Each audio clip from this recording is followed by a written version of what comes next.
So when you hear the word Tate, you think about Andrew Tate, but it's really the brothers, Andrew and Tristan Tate. And when I think about Tristan Tate, I told him earlier, I said, you could have gone a completely different route. The guy looks like a Hollywood star. He looks like a movie star.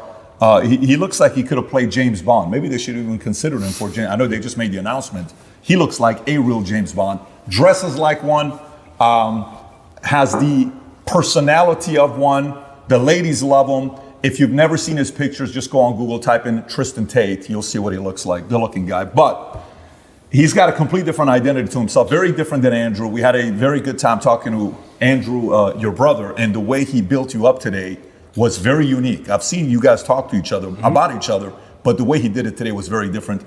Anyways, Tristan, it's good to have you on the podcast. It's good to finally meet Yes. you. Last time we met in Madrid, but we never did a podcast together. No, for about 60 seconds. I was saying I was eating Spanish paella the night before, cracked one of my teeth, and then the next morning Andrew wakes me up saying, okay, let's go to Patrick's podcast, and I had this big swollen face, so I hid inside of my hotel, but I did catch you for about 45 seconds by reception because we were staying in the same place. Yeah. And you thought I'd been in a fight. I thought, because you guys fight, I'm like, this guy probably got into a fight. Apparently now I know the story. He lost to some muscles, but not the good kind of muscles. Yeah, not the good kind. So here's my question for you.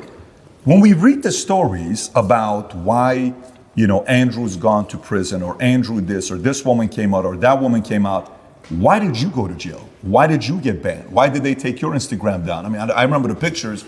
It was all cars and suits and motivational stuff. So is it guilty by association? It is guilty by association. I hate to say it, but I'm fully aware that I would not have been banned or cancelled or probably ended up in jail if I wasn't Andrew's brother.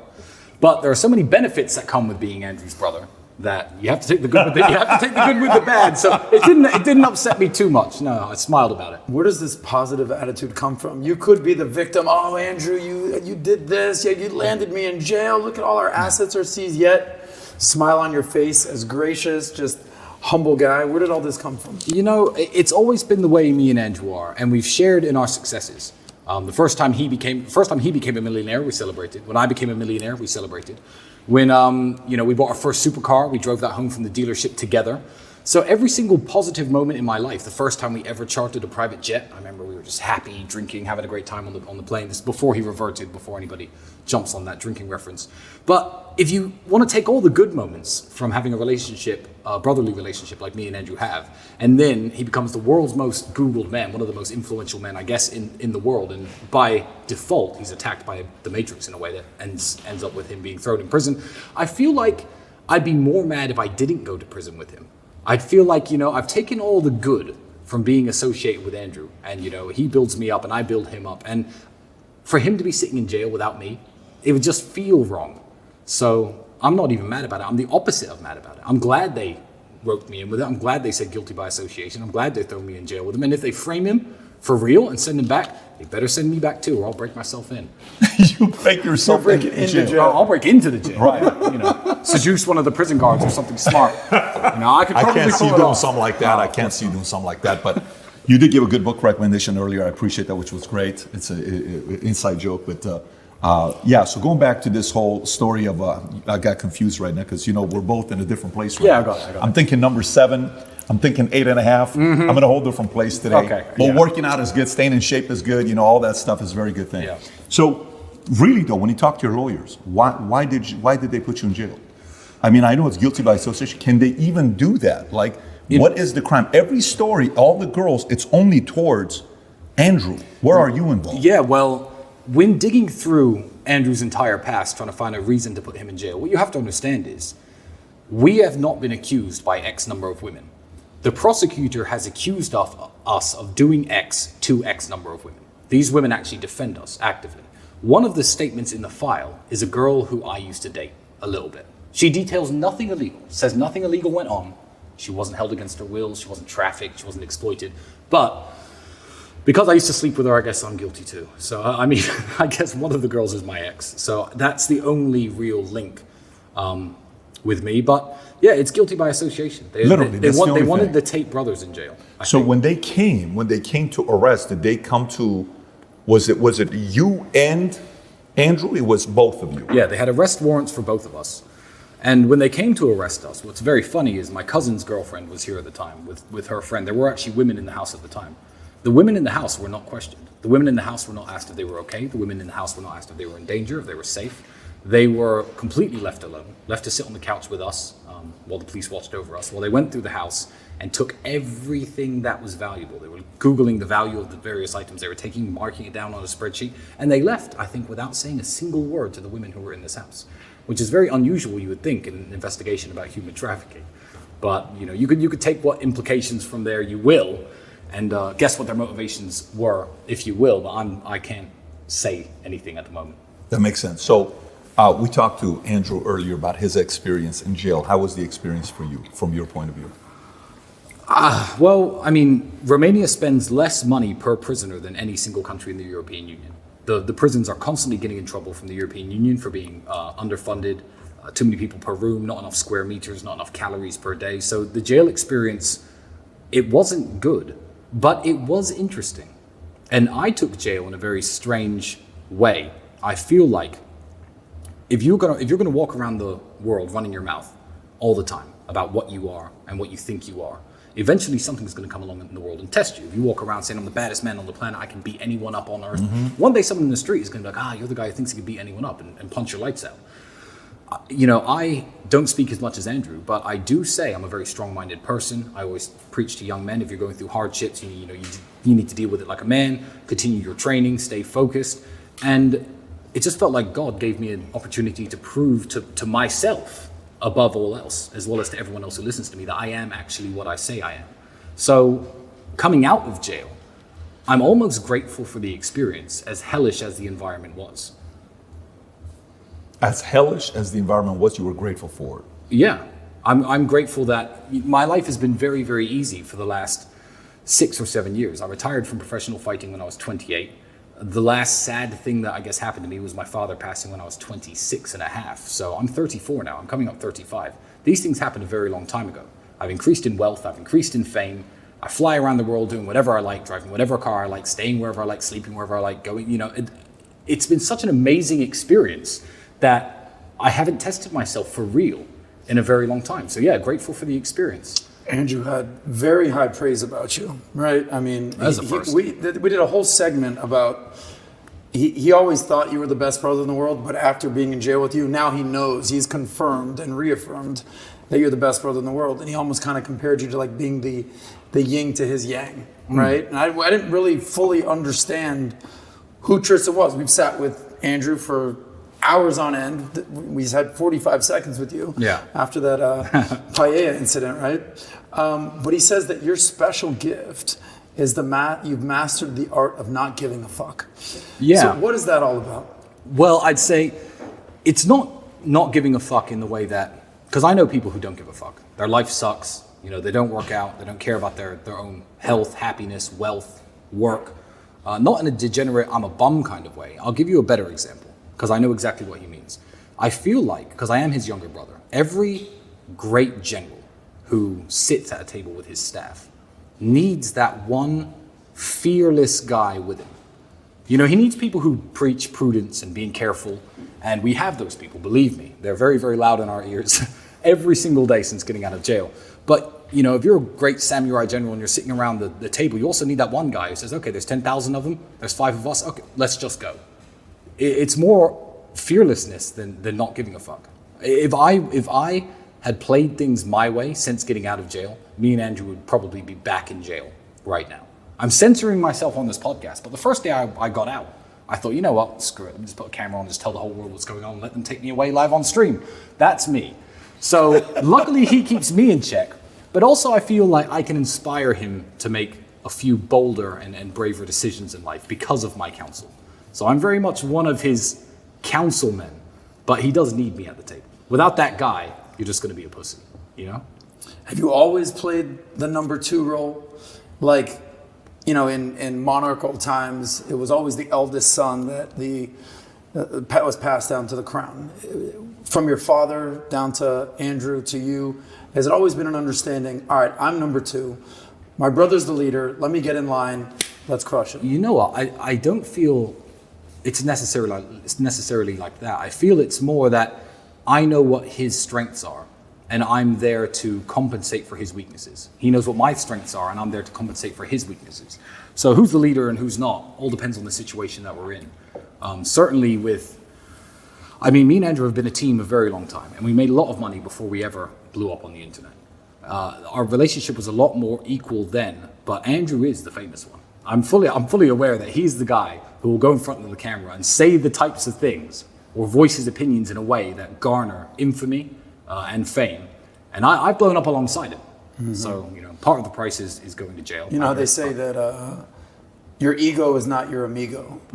There must be some part of you. I mean, you're a 6'4", badass, good-looking, Hollywood-looking guy, girls, Bugattis, yet you're willing to take a back seat to Andrew's fame. So you must have a big ego to be the place that you're in, but you also have to take a step back and say, all right, Andrew, you're the guy. How do you grapple with that? Well, yeah, with what we're doing now, Andrew's certainly the face of it.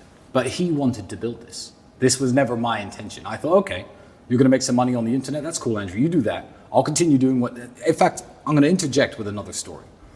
There was a time when me and Andrew could barely pay the rent. He was training and he was fighting full-time. He was a kickboxing one-time world champion, I think, at the time. And I was selling windows. Now, I'm a great salesman. So I was bringing home 1,000+ British pounds per week. He didn't tell you this story, did he? No. He said he was a window He salesman. said he sold windows, not the one you bring in. But he didn't say he was balling out, making 1,000 a week. No, I mean, that's not balling out. I think these 3 glasses of whiskey cost about $1,000. But I was making about 1,000 British pounds a week. Andrew had a previous sales experience. I was at the time working in sales, and Andrew was just living off his fight money. So I would come home every day. I say, I made this much sales, etc. I'll pay the rent. You keep fighting, because I was helping to support his kickboxing career. One day, Andrew looks at me and he says, you know what, Tristan, I'm just going to start selling for the same company you're selling for. We could bring $2,000-$3,000 into the house a week. We'll have a good life. We'll make money. And I said, Andrew, no, you can't do that. You can't do that, because if you are spending all your time chasing sales leads and knocking on people's doors like I am, then you're never going to find the time to discover something better, to discover something that's going to take us out of this crappy apartment. It's going to take us out of this crappy life. So even back then, when I was willing to work away selling windows instead of kickbox, because I got paid almost nothing. I was the European champion at my height. My most I ever got paid was $1,000 a fight. I knew that wasn't the financially viable option for me. I was willing to sell windows to let Andrew continue to have time to train, but also have time to think. So now, everyone's like, oh, well, he's the face of this online persona, and you guys make a lot of money for it. I'm like, I'm fine behind the scenes. I'm perfectly happy. I'm not missing anything from my life with my 2 million Twitter followers. I need 6.8 million to fulfill. People will often try to, I guess, pit me against Andrew, which is the stupidest idea in the world. But they'll say stupid things to me like, your brother's more famous than you. And I'll say, yeah, my brother's more famous than you. Like, what's the big deal? If your brother were Mike Tyson, for example, and someone said your brother's a better boxer than you, you'd be like, yeah, my brother's Mike Tyson. It's this strange type of jealousy and envy that I think a lot of men can't cope with, that makes them drag each other down like crabs in a bucket. If my brother became, a billionaire, the world's richest man, and I had to stay at this level, I'd be like, yeah, my brother's the world's richest man. I'd be proud of him. And I don't see anything wrong with that. It's not a competition. We're a team. I think that's a big thing. So I got an 11-year-old son and a 9-year-old son. Okay. Beautiful. And the perspective to have, there's got to be also a massive level of maturity of the younger one towards the older one. I'm the younger sibling in my family. My sister's 6 years older. Well, we got a very good relationship in our family. But the wisdom of the younger is different than the wisdom of the older, right? You're more watching, you're more like, okay, yeah, that's probably not a good idea. I saw Dad smack him upside the head. I shouldn't do that. Okay, wow, that's pretty good. That leads to good praise, or that's good. Yeah, I don't like that. I have no interest in that. Okay, it's pretty. I would have probably done it this way, but I get it. So you have a different optic, right, to see different things.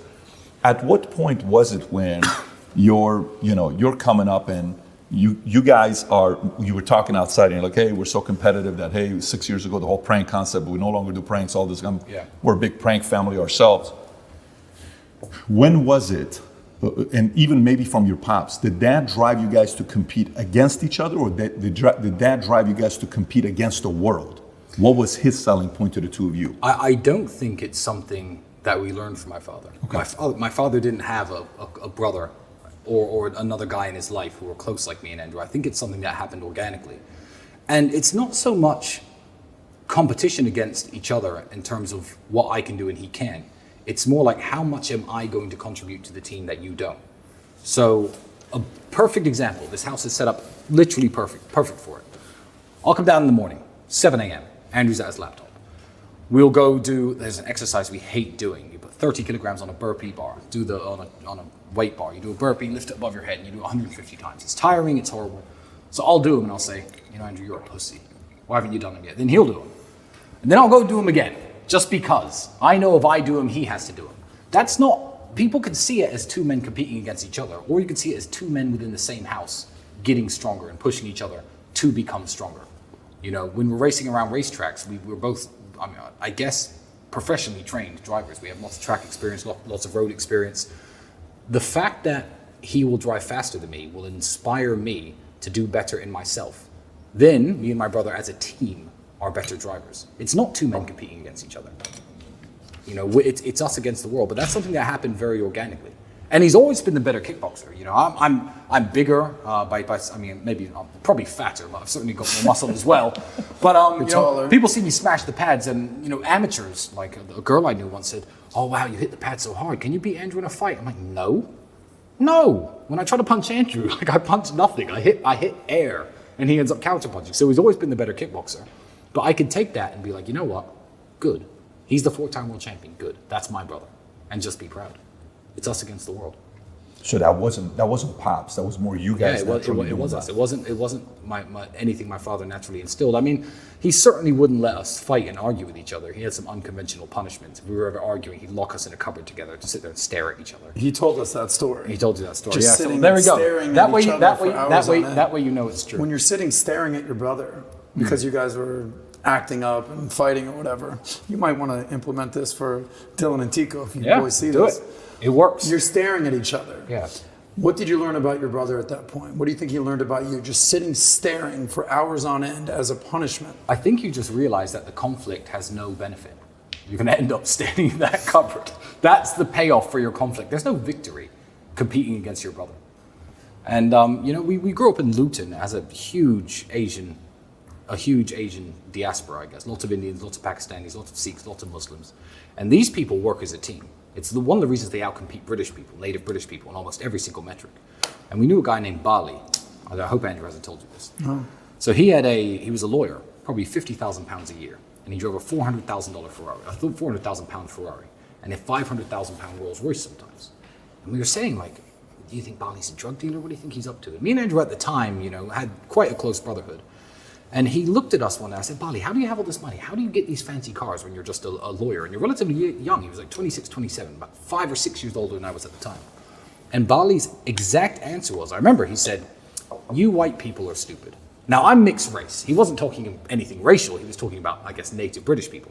He says, you will have 5 sons, or your father may have 5 sons, which for someone in my culture, he was a Sikh, an Indian Sikh from Punjab. He said, that's a jackpot. And this Englishman's 5 sons will all move out of the family home. They'll pay 5 rents, probably to people like me. They'll take 5 different student debts out, go out 5 different career paths. They'll get 5 different mortgages, marry 5 different women, and never see each other again. You see, my father had 5 sons. Now I'm a lawyer. My brother's a dentist. My father's an engineer. My other brother owns a construction company. And every single skill set that they needed to flourish was within that household. So we all live in the family home. We pool our resources. Our women work together and prepare food for us. We work, and every time that we have new children or the family is expanded, we just expand the house. My brother owns a construction company, and that way, as a group, we have 3 Toyotas, 1 Ferrari, and 1 Rolls Royce, and we can all use them anytime we like. And that was what introduced me and Andrew, because we were flat broke at the time. We had nothing to share. To the idea of certainly, you know what, if we can buy a supercar together, one nice car, then we can just share that car. And now, thanks to his car addiction, we have, 40 plus, minus the 10 or 11 that have been temporarily seized by the Romanian government. But it introduced us, I guess, to the concept of pooling your resources and sharing. And you know what? He's 100% right. That is a lesson you can learn from the Indians, from the Pakistanis. Because it's benefited us massively. And you guys live together here in this amazing compound. And Andrew said he foresees himself living with you the rest of his days. Yeah. How much of a factor was those stories from the Punjab guys to today living in Romania? You know what? That was massive. And I don't speak to Bali anymore. So if you're out there, Bali, and you're listening, thank you for that. But people will even ask that nowadays. The way that, when you're a high net worth individual, the way things are owned is very tricky. You don't want, no high net worth individual has everything in his name. Let's just put it that way. But it's complicated the way things are owned. So sometimes people will ask me, there'll be 5 cars on the drive, and girls especially who are naive to these things will be like, which ones are yours and which ones are Andrew's? My honest answer is I don't actually know. I have to look at the papers to work out exactly what, but it doesn't matter. It doesn't matter. The keys are in this box in that room, and we can drive them whenever we like, and we never argue because there's so many. And when you build that abundance and you build yourself to the level of wealth me and Andrew are at, what are we going to argue about? There were times when we were kickboxing where we didn't have money for food. We used to eat cans of sardines, and there have been times splitting our last can over plain rice. Mm-hmm. So now people are like, oh, it's weird that you share a house with your brother. I'm like, it's weird that you don't.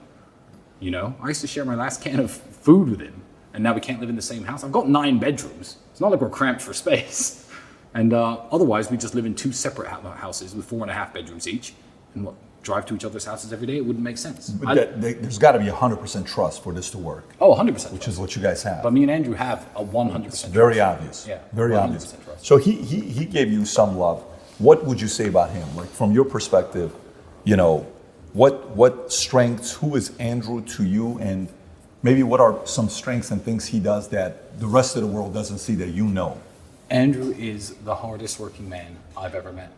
Even with the lifestyle he lives now, and as fun as it looks, and it is fun, and all the fun shit we do is real. Even if we are in a luxury hotel in the south of France where you're paying $10,000 per room, Andrew will be up at 7 o'clock in that hotel gym. He'll message me at 8:30. I'll wake up next to God knows who. Whiskey spilled all over the desk. But again, that inspires me. And he'll be like, emergency meeting in my room. Emergency meeting, we always say that.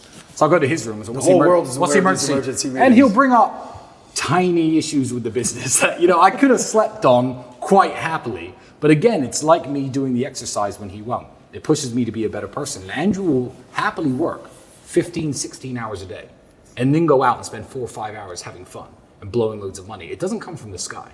It's not magic. We're not trust fund kids. We didn't win the lottery. He is the hardest working man I have ever met. And the fact that I can even live with him and try to keep up is a testament to me, because it's difficult, Because it's constant. Yeah, and people don't see the work. People don't see the work. Me and Andrew, we're in good shape. I don't post training videos and, fitness progress videos. I just do the work and let the results speak for itself. In terms of money and in terms of business and success, that's Andrew. Everyone's like, oh, well, how does he have all this money? Maybe he's a criminal, So how does he have all this money? I know why he has all this money, because he's sitting right there at that desk at least 10 hours a day, even when we're not on house arrest. He'll be out in the evenings having his fun, and that's what we'll show to the world. This whole, hey, look at me, I'm at my laptop and I'm going to grind away for 6 hours. No one wants to see that on Instagram. No one wants to see that on social media. It's boring. They want to see you driving the Bugatti with a cigar in your mouth and a beautiful girl next to you. But that doesn't come without sitting at that desk for a good while first. When's the last time you told Andrew no? Meaning, hey, I have an idea. Here's what I want to do. I'm the hardest working man in the world. Here's what I'm doing. I have an agenda. And you go, no, bad idea. Let's do this instead. Do you ever tell him no? How does this work in this relationship? I guess the answer to your question would be, tell Andrew no why. We're 2 men with the exact same vision, aiming for the exact same goal. It's that old saying, with great power comes great responsibility. So telling Andrew no, you have to understand, I'm the only person in the world who can tell him no. Ever since Dad died, it's me, and that's it. So I'm not going to use that power over something trivial, over something that is a recommendation. If I don't think he should do something, I just know when he really, really shouldn't do something. And then I'll say no, but I literally can't think of an example. I can't. No, I can't think of an example where I've told Andrew no in the last couple of years. That's the dynamic of the relationship between the 2 of you guys. Indeed, but he's also the only person who can tell me no. And he doesn't really tell me no for anything. I'm still a 34-year-old man, little brother or not. He's 36. I can make my own decisions. And none of us have the tendency to ever do anything that's really stupid. So At the peak, who was funner to party with? Oh, I've always been the funnest to party. Really? I'm still the fun one to party with today. No, don't worry about the peak. I haven't reached my peak yet. Like, I'm still working on it. Yeah, I'm the one, Andrew. I'm the kind of guy. I definitely take the party a bit too far. I'll give you an example. Go out to the club. There's 5 guys, 15 girls. We're all having fun. We're all partying, etc. We'll come home. Andrew will be like, "Okay, well, this is the girl I'm with. I'm going to go to bed. It's 3 a.m."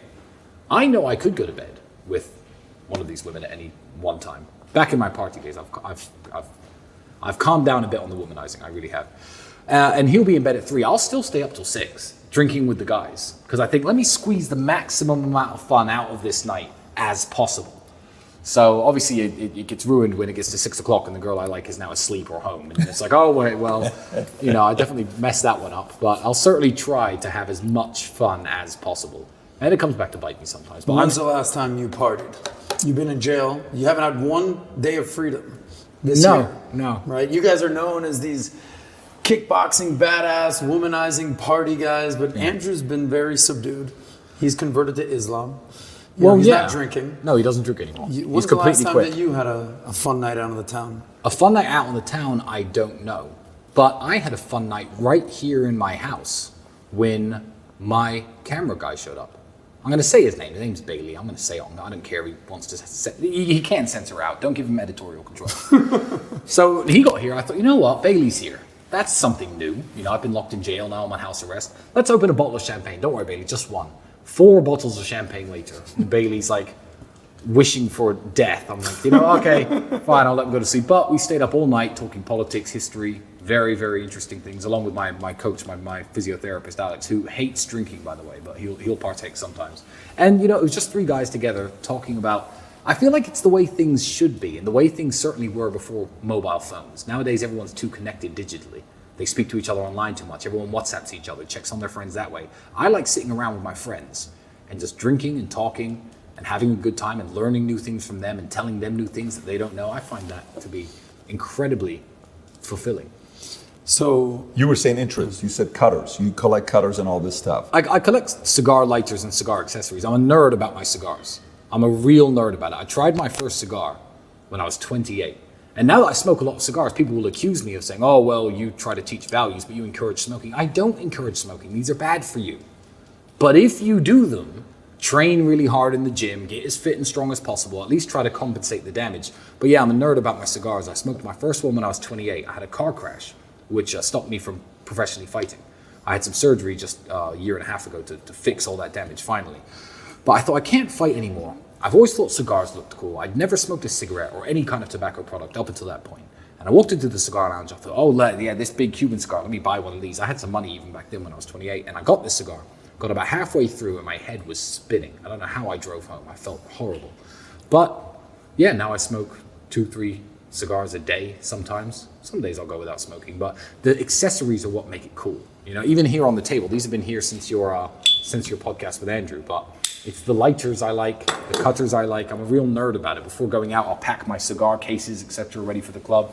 Yeah. What's your preference? What do you go to? What's your go-to cigar? Cigar? My favorite cigar is actually... So you have to liken them to champagne because most people won't know what we're talking about if we do cigars. So I'm going to make it more interesting. People who don't know champagne will say, yeah, give me some Dom Perignon. Every single time. I don't even like champagne. I don't like any champagne. But there are old Frenchmen who know that there's a Veuve Clicquot bottle that's better than the Dom Perignon if it's the right year, etc. So with cigars, everyone goes Cohiba. When you can buy Cubans when you're outside the United States, Cohiba is the Dom Perignon of cigars. It's got the yellow label. Everyone likes Cohibas. But this is not my favorite brand of cigar. But my favorite is H. Upmann.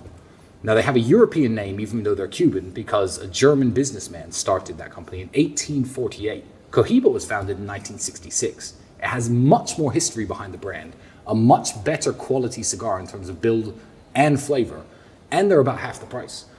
But me smoking H. Upmann's is not a budgetary decision. I mean, I'll buy cigars from the 1950s and smoke $6,000, $7,000 cigars just because I enjoy them. But H. Upmann are by far the best brand, hands down. Can I give a quick shout out real quick? Sure. I only smoke cigars with 2 people. Their last name is either Tate or Sapala. Okay. So shout out to Matt Sapala, by the way. If you're watching this, you're going to love this. The finest of gentlemen, the Tates and the Sapala. That's it. That's a quick shout out. I very rarely smoke cigars, but if I do, it's with the Tate. Well, or actually, Sapala. Matt Sapala did a Minect call with Andrew right. last time, I think, using Minect. Yeah. And had a good conversation together. So going back to you, spiritually, Tate comes out, Andrew comes out recently announcing he's a Muslim. Yeah. Right? But in the podcast with us, he said, you're still a Christian. Yes. What is that conversation like between the two of you? Well, you have to understand, if you are a fan of Andrew who watches him on the internet, he's converted to Islam, that's sudden. It wasn't sudden. It was a journey that I saw him go on, which certainly lasted at least 10, 11 months, up into the day he reverted, according to Muslims. So I'll use the proper terminology. Up until the day he reverted. I became a Christian about 6 years ago. I spent a lot of my life as an atheist, and I'm so ashamed to say that. I don't like the word. I think it's a bad word nowadays, because I was young and naive and stupid enough to think that people could be perfectly moral and live in a perfect, harmonious society without the need for religion. And about 6 or 7 years ago, I looked around the world, literally, at what people were doing. The massive fetishization, I'll call it, of abortion, the degeneracy in society, and everyone's an atheist. I thought, are these my people? And I was living in Romania, the most Orthodox Christian country in the world. My daughter's maternal grandfather is actually an Orthodox Christian priest. And I picked up the Bible again, and I read it from cover to cover, front to back. Mm-hmm. And that was 6 years ago when I became a Christian. Now, ever since Andrew's reversion, I have not spoken about my religious beliefs, because there are teams on Twitter. So you guys get the exclusive. There are literally warring tribes on Twitter of Christian trolls, let's call them, and Muslim trolls, all fighting for my soul. Tristan, what do you believe in? Tristan, and I haven't mentioned my religion ever since Andrew's reversion to Islam. So there are people who think I'm a Muslim. There are people who know I'm a Christian. But for me, the values that are shared between the two faiths are both contrary to everything what Andrew would call the matrix is trying to shove down young people's throats and trying to program people to believe. I think the days of Christians and Muslims murdering each other in crusades and trying to take the holy city of Jerusalem, etc., are over. I think that there are ideological differences, and there are ignorant Christians who will be like, oh yeah, but Islam's a fake religion. But then there are ignorant Muslims who will say, oh, Christianity's a fake religion. Good, you're supposed to think that. They're different religions, and they do teach different things. They have different messengers, and they have slightly different messages. But as a whole, I'm perfectly happy living in a house when my brother is a Muslim, because 1, I respect his decision. 2, I understand why he reverted. 3, I understand that we have a common enemy we have an enemy in common, and we have the exact same goals. I feel like the religions now should be closer than ever before. It's fine to say, you believe things about God that I don't, and I believe things about God that you don't. But can we at least agree that this is wrong?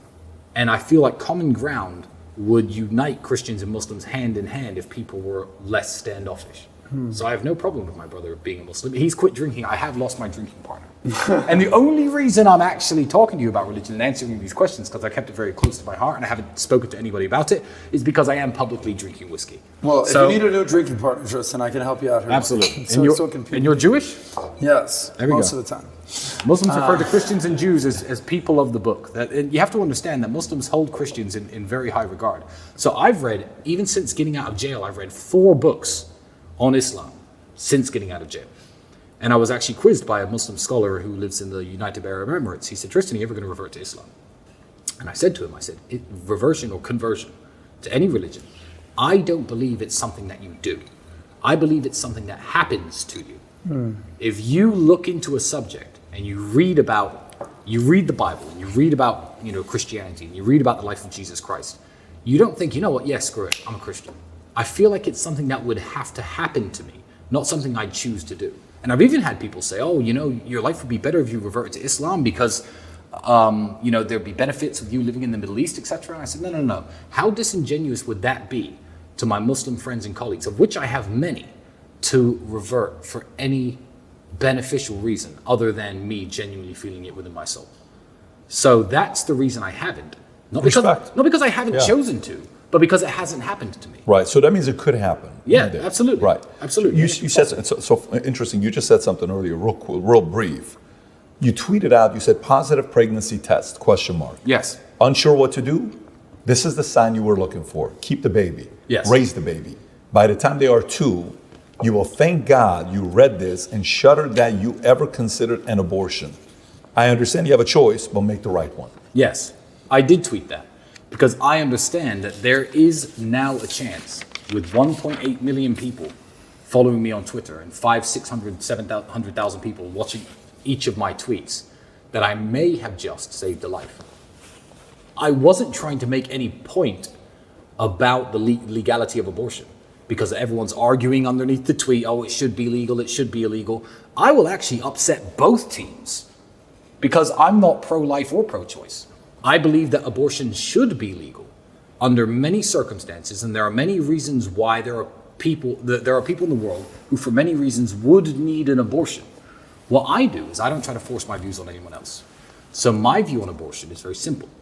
I'm against abortion for me. I've made lots of money. I'm a smart guy. I'm a great dad. If I get some girl pregnant, even if it's by accident, it was my choice to sleep with her, and I'm going to make sure she brings that baby into the world and take care of it for the rest of its life. So I'm against it for me. I don't try to force my views on other people because otherwise we're going to start this whole debate. It's going to happen in the comment section of this video. Oh, but what if a woman gets raped? I'm against abortion being used as a form of contraception. So I'm on neither team. So both teams can get mad at me, and I don't really care. But yeah, I just thought with so many followers, maybe I'm going to get a letter in the mail in 17 years' time from somebody whose mother's going to tell them the story of the time she read Tristan Tate's tweet, and I thought that would be awesome. Wow. So that was my motivation. I wasn't trying to start a political argument because I really don't care enough about these issues to debate people on them because I know how I want to live my life. And if you're a crack addict on the streets of New York and you end up pregnant through sex work, I do believe there is a case where you personally don't need to be bringing a baby into the world. So I'm not going to tell you it's illegal. So I'm in the middle. So everyone can be mad at me. Everyone can hate me. Do you like debate? Oh, I love debates. Do you like it as much as he likes debates? Oh, I love debates. Okay, so you love debates. Oh, I love debates. Okay, so politically, when you think about like, are you following politics closely? Do you watch the election? Do you follow the election closely? I do, yes. What do you think about the elections in the U.S. right now? And the conditions in U.S. politically? Jesus, I feel like both teams have psychos that they need to pander to the point where the whole process has become absolutely ridiculous. I feel like the right have fewer psychos who are less extreme that they have to pander to than the left. But you take people who say very normal things, and again, this is going to get me in trouble, like men can't get pregnant. And people who've been alive since the 1950s, since the 1960s, people who know that's not true, now have to pretend that they think it is true. And I'm like, I'm not going to go into what you think about foreign policy. I'm not going to go into what you think about the issues America's facing, because you just said men can get pregnant. So you're an idiot. And I feel like the pandering to all these special groups, whether it be the military-industrial complex, let's not go down that road, or the insane, I won't say the LGBTQ insane people, I'll say the QT plus people, because I think LGB and QT plus should be completely separate things. Yeah, it's very hard to take any American politician seriously. I do know who I want to be the next president of the United States. You probably know who I want to be the next president of the United States. Joe Biden guy we talked about. Yeah. No. Do you consider? Go ahead. I was going to say, the audience doesn't know this. When you walk in here, there's a, is it 6 feet or 8 feet painting of President Joe Biden? I was so impressed the fact that you guys have that kind of pride for U.S. in the house. But it was him Very falling impressive. down. Well, I'm not very good at darts, so I need a big board. So, Would you say you were born in America, I was born in the United States. raised in England. UK? I'm English. You would consider yourself English? I would consider myself English, British. I'm proud to be English. I love English history. As a mixed race person, I like to be able to stand up and say I'm very proud of British history and we should all be proud of our heritage without people being able to point the finger at me and call me a racist, because when white English people say that, suddenly they're racist for some reason. Yeah, super proud to be British. I think that the influence that the British have had on the world is incalculably larger than almost any other culture.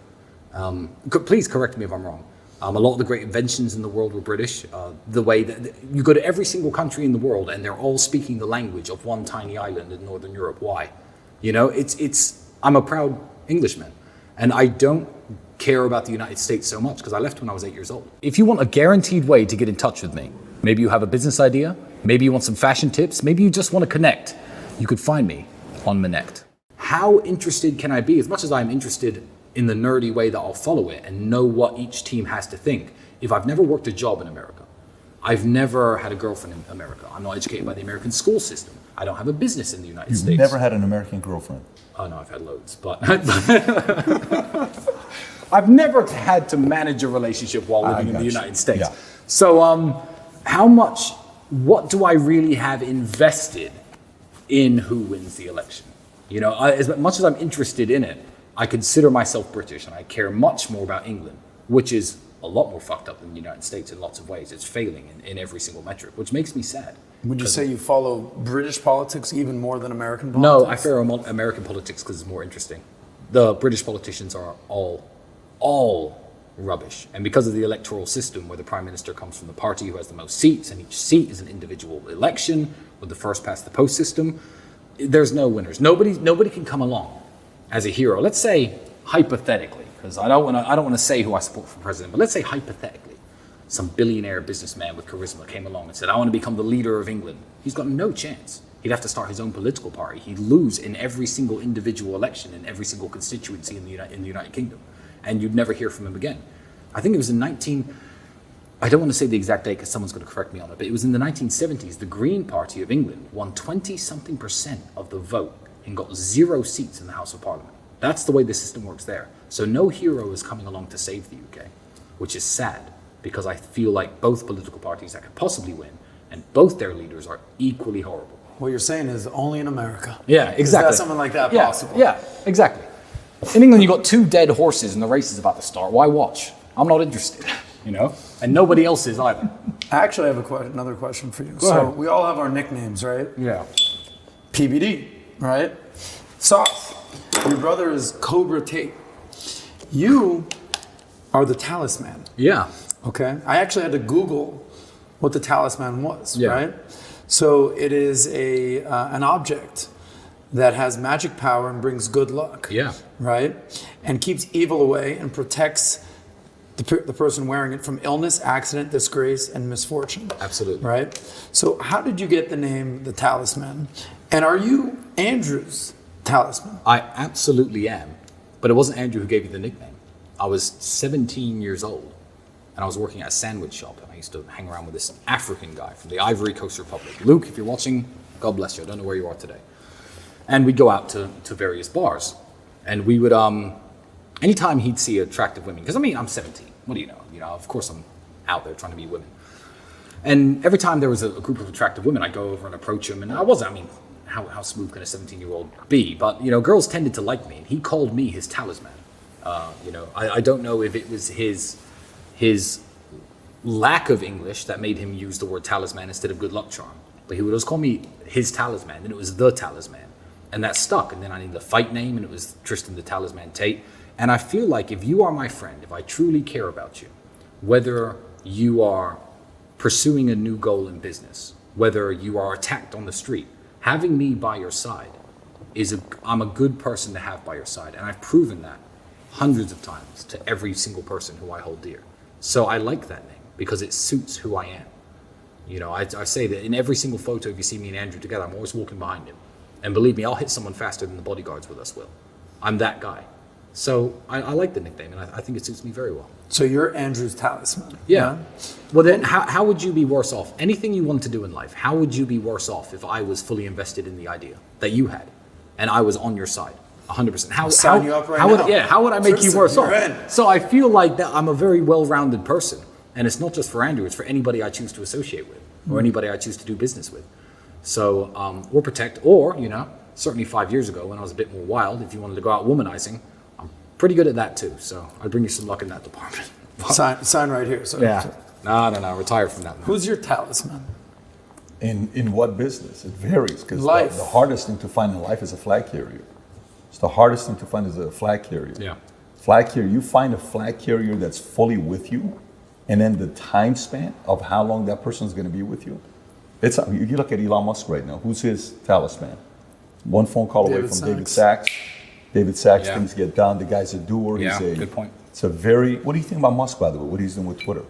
Love him. I absolutely love Elon Musk, and I shut down any criticism I see of him online because I don't think almost anybody is in a position to criticize Elon Musk. I'll give you an example. Elon Musk was dating that singer, Grimes, whatever her name is. Yeah. And some dork who fancies himself a dating coach on Twitter, I'm not even going to say his name because that would do him a massive favor, was like, oh yeah, Elon Musk really needs to book one of my calls for $29 for half an hour so I can give him dating advice. I'm like, who are you? Elon Musk is arguably one of the world's most powerful men. He has the power to send things into space and bring them back. One of the first independent human to ever have that power outside of being a government. He's insanely intelligent. He takes on tasks, Tesla automobiles, absolutely rubbish idea if you were to pitch it to anyone many years ago. And he turns them into successes. Elon Musk is a different breed. It's like a bunch of chihuahuas, laughing at a tiger's stripes, saying that his coat was wrong. Like, who are you to criticize him in any way? He doesn't need your dating advice. The man's got 10 kids. 9, rest in peace, and that must have been hard for him, God bless. But, how are you, some dork on the internet, going to criticize him in any way? Who is going to give a fuck about you 50 years from now, 100 years from now, 300 years from now? If Elon Musk keeps going the trajectory that he is going, he will be one of the most remembered people of our entire generation. Yeah, Barack Obama was the first black president of a country that used to be called the United States. Now West China. No, I'm joking. But in 500 years' time, 1,000 years' time, the guy who revolutionized space travel and took us from a single planet, wow, from a single planet species to a multi-planetary species, his name's going to be in the history books. No question. Long after everyone else's. So I don't even like anyone criticizing him in any way. So if you have anything bad to say about Elon Musk, say it. Go ahead, read your 7 things you don't like about Musk. Yeah. So here, Elon, number one. No, we're on the team Elon Musk camp, but I will say this. I didn't get a chance to ask your brother this, but since Twitter is the only platform you and your brother are allowed on, yes, right? What he's done for free speech is he's incredible. He's he's also a customer service representative. Yeah, it's very interesting.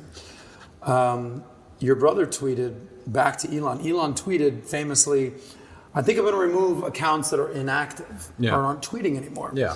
And your brother didn't bash him, said, "Great idea, Elon." Yep. But it is. I have a suggestion.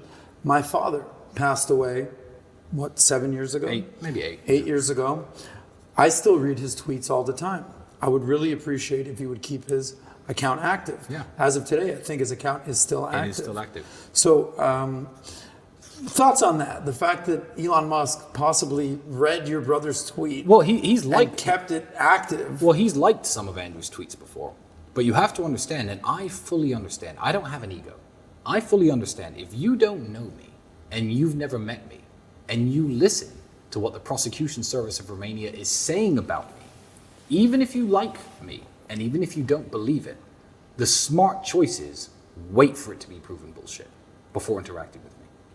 Because an association, I would not want to be associated with somebody who was a human trafficker. I wouldn't. So I get it. If someone doesn't actually know me and they're like, oh, well, let me distance myself from Tate right now. Yeah, it's sad. And yeah, most people who have their bullshit detector switched on can know what's happening to me and why, or to Andrew and why. But he's liked some of Andrew's tweets, but he doesn't follow us and he doesn't interact with us besides those likes. And I completely understand that decision. Because what if tomorrow photos of a room behind that room come out with chains and mattresses where people were kidnapped and kept, the kind of evidence you'd expect in a case like this. What if that comes out? Yeah, I saw none of that, by the way. No, you have to type in the special code on it. But anyway, so Elon is a wonderful guy, and I think he's kept Andrew's account up on purpose. If I could give Elon one piece of advice, so I've actually criticized people for giving Elon advice, but there is one thing that he did that I think he could have done better. Hear me out. You are the only man in human history ever to have the power to send things into near Earth orbit without the government. It's just you. If you send something up that people don't like, who has to take it down? The Russian government, the United States government. I get that he sent a Tesla. I get it. But I have criticized him on this before. I would send a statue of myself saying Elon owns space. And I'd publish its coordinates every day on a website so people on their telescopes could look, with a giant statue of myself that will be up there forever. Longer than humans will live on the earth, that will be up there. That is Because hilarious. who's gonna take it down? If you troll the American government with that statue into sending up a giant satellite with a net to bring down your Elon owns space statue, that's a double win. So I get that he sent the Tesla, but if I could give him one piece of advice, just one, send a statue of He's yourself. capable enough of doing it, by the way. You know what? And you don't even have to reply to this podcast, Elon, but if you do it, I will donate $1 million to a charity of your choice. I promise. I absolutely promise. If he sends a statue into space saying Elon owns space and has it on a live feed, I will donate $1 million to any charity. That's not even criticism. That's just friendly advice. Right That's Elon's more mature than me. And I'm childish, and I would have done something more childish. So it's not even advice. It's me admitting that I'm a bit of a little kid about things sometimes. And I'm pettier than Elon, I guess. So it's not advice in the positive at all. But that's what I would have done differently. He is capable of doing something like that. I know. If there's a guy that would do it, it's probably him. I know. That would do it. And I That would hope do he it. does. Were you here when BBC came here? I was here. How was that experience? I know they were very friendly, and you guys checked them on their vaccines and masks and everything. But how was that entire experience from your optics? I love that people underestimate both my brother and myself. They see a bunch of money and they see fast cars. I don't know how they think I got it. I don't know if they think I'm a thug, a criminal, a trust fund kid. I've heard all the theories, but nobody actually understands that Andrew and I are very intelligent people. I don't know why. The people who hate us assume that we're dumb. Oh, they're kickboxing, they got punched in the head a few times, they're probably thugs. They have no idea. That woman was totally unprepared for who she sat down across from. She was unprepared. She could have done, I think you famously put out she did no more than 5 hours of research. I think less than that. But she could have sat and watched every single word Andrew has ever said and came with the same attacks and looked equally as stupid. I feel like the BBC know this. I don't think the BBC as an institution are as stupid as people are making them out to be. I think that the woman they sent, they knew was unprepared. They don't care. How many views are on that video compared to all the other views they get? No one's watching the TV. No one who wants news goes home at 9 o'clock and turns on BBC anymore. It's all internet. It's all clicks. Tucker Carlson is wiping the floor with everybody at the moment, and God bless him, he's doing a wonderful thing. But they sent her like a lamb to the slaughter. I really believe that the top of the top BBC executives have to be smart enough to know that this woman was not an intellectual match for Andrew Tate. They must have known. They've seen his previous interviews. But this woman didn't know. And it was frankly embarrassing for her.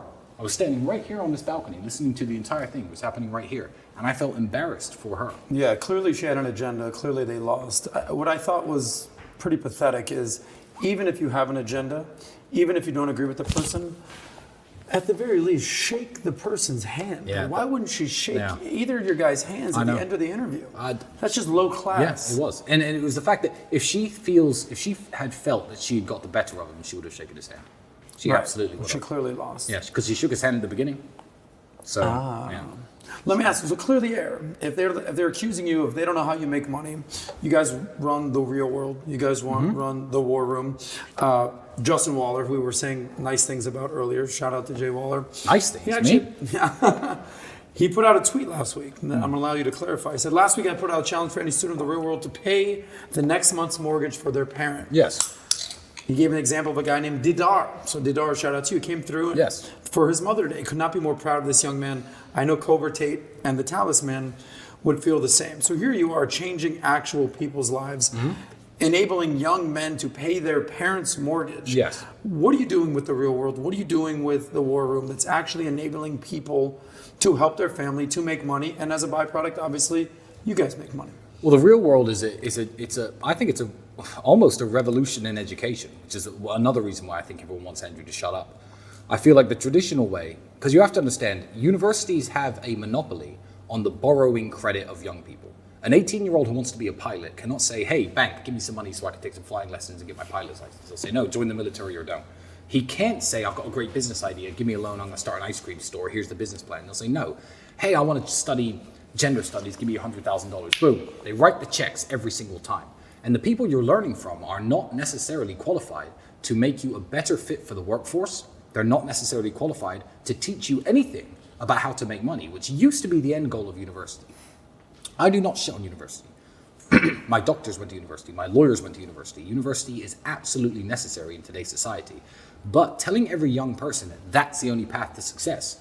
The real world was founded on the principle that when me and Andrew were young, we had to jump through hoops to network with high-level people. My dad knew a rich chess player. This guy ran a kickboxing tournament. Okay, let me see if I could speak him for 10 minutes after, see if I can learn anything. Now, $49 a month, you are in direct contact with millionaires who we've all verified. We verified them personally. People who've made millions of dollars in their industry, and they are going to teach you how they did it and what you should do if you wish to emulate them. So we're cutting out the middleman in a way. So it is absolutely wonderful. Do some people join the real world and just have it on their phone and think it's magic and think it's going to make them money and not make money? Perhaps. It's a resource like anything else, like a great book. But you have to put the time in, you have to learn the knowledge from it. And yeah, that guy paid his mother's mortgage payment. Respect. So what's the difference between the real world and the war room? The war room, you have to think of it more of as a private members network.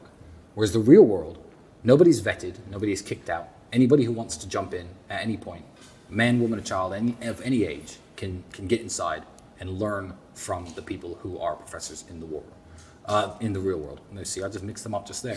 Why the name's so similar? Whereas the war room is something very, very different. I'll let Andrew's probably given a description of the war room, and I feel like that will be adequate. So I'll leave it at that because I am just a war room member, like everybody else. I do not own the war room. So this whole time I thought you guys might have been 50-50 partners on all this. Is this all Andrew? Well, we're 50-50 partners on everything. You are? Yeah. If I went outside right now and I don't know, did anything that made money, it goes into the same banks. It goes into the same accounts. Anything any of us do goes into the same banks and the same accounts. And you know, when you're successful enough, that's hard to keep track of. It's not just one account with one number. It's all over the world. So all of our money is collective money. So it doesn't matter what he earns, what I earn, because it all goes into the same place. Good to know. War room and real world. Real world, yeah. How many total members? Do you guys have an idea how many members? I think the real world we have an excess of 200,000 students. Holy, 200,000 students. Excess of 200,000 students, wow. absolutely. Very impressive. And then for anybody who can do basic maths, you know, to assume that I would need to kidnap anyone to make money is ridiculous. I'll just leave that out there. But you know, the people who are involved in this attack don't care how I make money. They don't care in the truth. They don't care about the truth. They just want to spin some negative story about me. And I feel like they failed, but we'll see. We'll see what happens. Time will tell the way it's going right now. Yep. We're going to see what's going to happen here soon. But I'm not afraid of anything. They can't stop me. Have you ever been a child and found something scary? I have an example. I was living in Indiana, 7 years old, and everyone was jumping into this lake from this big tall rock. And I sat there all day and all afternoon while everyone jumped off this big tall rock. I walked to the edge of it 5 or 6 times. And I thought, you know what? That's scary. I'm not going to do it. And by the end of the day, I jumped and thought, oh, well, that was no big deal. And I did it again and again. Then it was time to go home. I was no longer afraid of that. The worst punishment these people can do is to try to discredit my name, which fails, and to put me in jail. I've jumped off the rock. I'm not scared of jail anymore. You want to send me back? Good, because if you send me back, you're now going to have to explain to the world why. You're going to have to show the evidence this time. So you better prove it. You know, whether I get sent back or not, they're going to have to finally show their cards. They've been sitting here with a 7 and a 2, while I'm across them with aces, and there are aces all across the flock. And they've been chip leader, pushing their chips around, making their power moves. The time is coming where they're going to have to put their cards on the table. It's going to be tough for them. Yeah. It's going to be really tough for them. By the way, were you here when, well, I'm assuming you were here, when I think it was Andrew who showed the clip where he agreed for the vice guy to come here. Is this a true story? Yeah.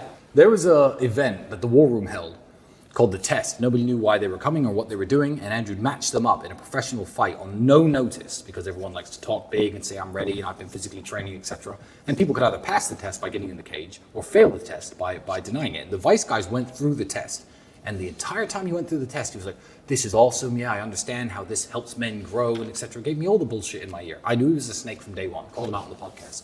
So this guy's a complete dork, and he's not to be trusted. Now, Andrew ran this idea by everybody. The people who are careful, my legal team, my PR team, some of them are here.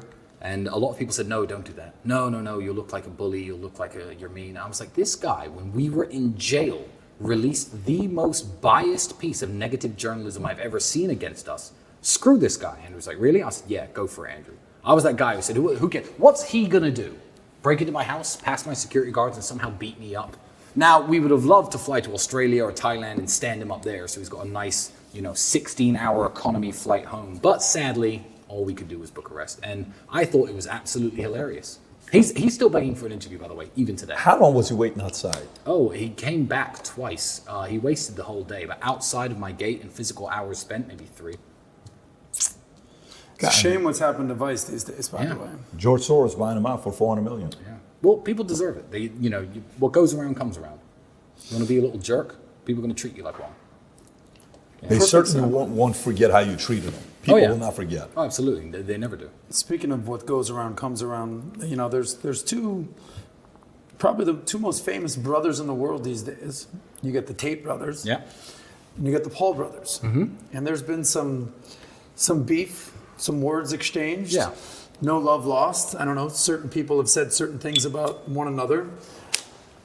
Let's just say you're in a bar, there's no cameras, there's no judges, there's no rules. Tate brothers walk in the bar, Paul brothers walk in the bar. Who walks out? Me and my brother. Every single time. But I understand that this question is phrased to hype the beef between us and the Paul brothers. I actually want to put one thing straight. I have no beef with the Paul brothers. And I don't even think my brother does either. I will go as far as to say I really like Jake Paul. Me and my brother are bigger than the Paul brothers, more fight experience than the Paul brothers. I've taken more punches than the Paul brothers. Wrestling, grappling, me and Andrew have judo experience. Who would win the fight? I feel like that's a juvenile question to ask, because if I saw Jake Paul, I'd buy him a drink. I like Jake. Logan, not so much. But Jake is a hardworking young man who has put it all on the line and gets in the ring against people vastly more experienced than themselves in combat sports. He fought Tommy Fury, who was a vastly more experienced boxer. And I don't feel there's any beef between me and the Paul brothers. I sat down and had drinks with Jake. I would go as far as to say I like Jake. I don't like their relationship as brothers. If I could criticize anything about them, there are clips when Jake's like, oh, I want to be the world champion of boxing. And Logan's like, yeah, good luck. Yeah, as if. I don't feel that's a good way for brothers to behave, but more of that comes from Logan to Jake. There is no beef. Well, there was beef between your brother, Andrew, and Logan. There was actually there's words beef. exchanged. They probably hate each other now. But it doesn't matter. I remember a year ago, Logan Paul saying, oh, Andrew's the big fish now, but we'll see in a year where he is. And now no one cares who Logan Paul is. Mm-hmm. So, no one who doesn't drink his cheap sugary energy drink really cares who he is. I think in 5 years, no one's going to know who he is, but Andrew's still going to be relevant. Wow. So, but I think that's how the victory is going to be won. But I don't think about the Paul brothers. Gotcha. I haven't thought about them in a long time. But I have spoken to Jake since getting out of jail. And I will say right now, I like Jake. And I like Logan for one thing and one thing only. Logan brought back, with that loser KSI, this old notion of, okay, we've got beef. Well, instead of rapping about each other, or talking shit on Twitch streams, let's handle it like men. And that's how I grew up. I grew up in a very bad part of town, and I've had 40-something professional fights myself. That's how beef was settled between men. Nowadays, everyone wants to stab each other or just talk shit and not actually back it up. Logan and KSI brought back the tradition of, I challenge you to a duel. So I feel like Logan has given something great to the world, even though I may personally dislike him a little bit. And Jake, I have nothing bad to say about. So I know that's a boring answer. No, it's all good. I respect Jake. Well, in the last interview we did, your brother called out Logan pretty hard. And then the last time we saw your brother out in public, there was a face-off between him and Jake. Him and Jake. Correct. Yeah, because there was talks of a fight at the time. Gotcha. I think certainly any plans to join in on the YouTube boxing community were thwarted by our arrest and our imprisonment. But I also feel right now, and I'll say it unapologetically to anybody involved in that industry, YouTube boxing's dying. It was fun for a while. It was a spectacle for a while. You think it is? You think it's dying? I think it's dying. I think people want to see Jake versus KSI. Jake will kill him, by the way. And after that, no one really cares anymore.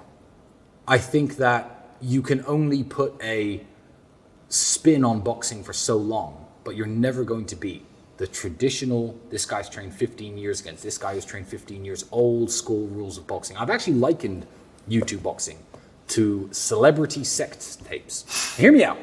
Lots of people watch pornography, which is haram, by the way. Don't watch pornography. It's one of the worst habits that men could possibly have. But lots of people watch this stuff of professionals having sex with each other, okay? A celebrity sex tape comes out. They're crap at sex. Guy's got a small dick. But everyone watches it. Why? Because it's a novelty. It's entertaining for a very short time. Kim Kardashian got famous that way. Pamela Anderson, Paris Hilton. Back in the day, that was a big deal. Oh, look, it's a novelty. It's porn. But this is a celebrity, someone we know, someone who we watched videos of, someone who we've seen speak on TV. YouTube boxing had its big moment, like celebrity sex tapes had their big moment, and now people are bored of watching losers with small dicks, and they want to see the guys with the big dicks fuck. So now I think people want to see real boxing again, and everyone's bored of this. Well, I know him a bit, so I'm going to watch two idiots elbow each other in the face because they don't know how to throw punches straight. Well, just so you know, right now, the moment Tommy Lee sees this, he's going to be very upset at you. Okay. To say what you said about him, because when the sex tape with Tommy Lee and Pamela came out, I haven't seen it. Okay. But I know, I haven't seen it. Tommy Lee has got a respect in the market. Tommy Lee Okay. is All he's a right. known commodity. So last thing, But does my analogy make sense? It's a funny Do you get it? analogy. And I think I made that up. No one else has ever said that. No, So that's a that's the Tristan first Tate I've heard. original thought. But I'm right. It's over. Everyone's bored. sex tape. Yeah. So when this whole charade is done, Yeah. and you and your brother are proven innocent, Yes. and you're scot-free, Yes. walk us through what the future holds for the Tate The brothers. future holds more of the same. I feel like the days when me and Andrew were on a mission to get to the next step, we have to get here, we have to get here, we have to get here, that ended a while ago. And this case has now given us one more of those. We need to beat this. That's our next hurdle. But I'm more about trying to enjoy the steps than caring about what the next one is. You know, I want to spend time with my daughter. I love being a dad. It's a wonderful experience. I'd love to have more kids. Keep the income coming in. Keep being rich. Keep flying around on private jets, experiencing the very best things the world has to offer. The best cigars, the finest suits. You know, the most well mixed martinis at the finest hotels in the world. That's what I like to do. And there's just going to be much more of that. But I'm going to appreciate it a lot more than if I had never been sent to that dungeon. Respect. 92 days, 93 days, Yeah, 92 days. 92 and a half. days. Yeah. And you guys watched a very good movie together, Rush Hour. I mean, to have access to that kind of stuff, that's Yeah, pretty epic to watch movies and stuff. I think the people at the Romanian police force are probably studying that movie right now as well. I'm sure you've heard the story, but yeah. And on the flight back, that Yeah. song is stuck in my head right now. I can't get it out of my head. the catch-up song, Yeah. Jesus Christ! Yeah, Andrew's gone Fashion over the advice. prison stories. Fashion advice. You're like, you know, it's amazing every time you put Yeah. it together. So, 22-year-old guys watching this, how can I get better in fashion? What tips could you give them? Oh, there's one tip. There's one tip that overrules absolutely everything. Be in shape. The person who makes my suits, the same person who makes the suits of King Charles of England. Now, I have nothing bad really to say about King Charles, but he looks worse in his suits than I look in my suits. They're made by the same people. Why? Because I'm in good shape. A suit is all about how it fits you. Mm-hmm. It's not about, I have to be Tristan Tate, I'm going to go to Savile Row in London and I'm going to buy a $10,000 suit. No, get into good shape, buy a Hugo Boss suit, you know, for a couple $100, maybe $1,000, you could put one together. Have your mother, have someone you know with a sewing machine, you know, taper it in a little bit at the sides, make sure that the leg is the exact right length. But if you are shaped like a man in good shape, the suit's going to look good on you. There's no way you can be obese, lazy, out of shape individual and go to my tailor and come out of my tailor shop, regardless of how much you spend, looking like me. Be in shape is the number one fashion advice I give to anyone. It's the old Versace t-shirt, you know, on a big fat guy versus just a plain $5 t-shirt on a guy who's in decent shape. That's my advice to young men. Be in good shape and buy clothes that fit you. That overrules absolutely every single fashion rule that anyone could give. The man makes the suit doesn't make the man. Absolutely. Absolutely. Well, I was expecting one gray, one navy blue, one this, one that. No. 3 different Be in colors. shape. No, be in shape. It's actually in the shape. best Be in advice you shape could possibly and get. own one suit. It's fine. Yeah. So we learned a lot today. We learned the kind of cigars you like. It's half the price of Cohiba. We learned we're going to have to see what's going to happen with Romania Yep. because with the case, we have to kind of wait for that.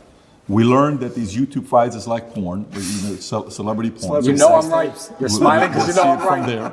And we learned that the best tip for fashionable advice is to be in shape. Absolutely. This has been an incredible conversation with you. I wish we could have done it last time. I'm glad we were able to do it this time. And me you as look, well. You look good. No, nothing going on here, which is good. But looking forward to the next time. Hopefully, next time we talk, you guys will be free and you'll be able to tell some stories that maybe we couldn't tell today. Oh, absolutely. I'm looking absolutely. forward to that. Brother, And it's this been- was great. Yeah, it's been great. Yes. It's been great. If you want a guaranteed way to get in touch with me, maybe you have a business idea, maybe you want some fashion tips, maybe you just want to connect, you could find me on Minect.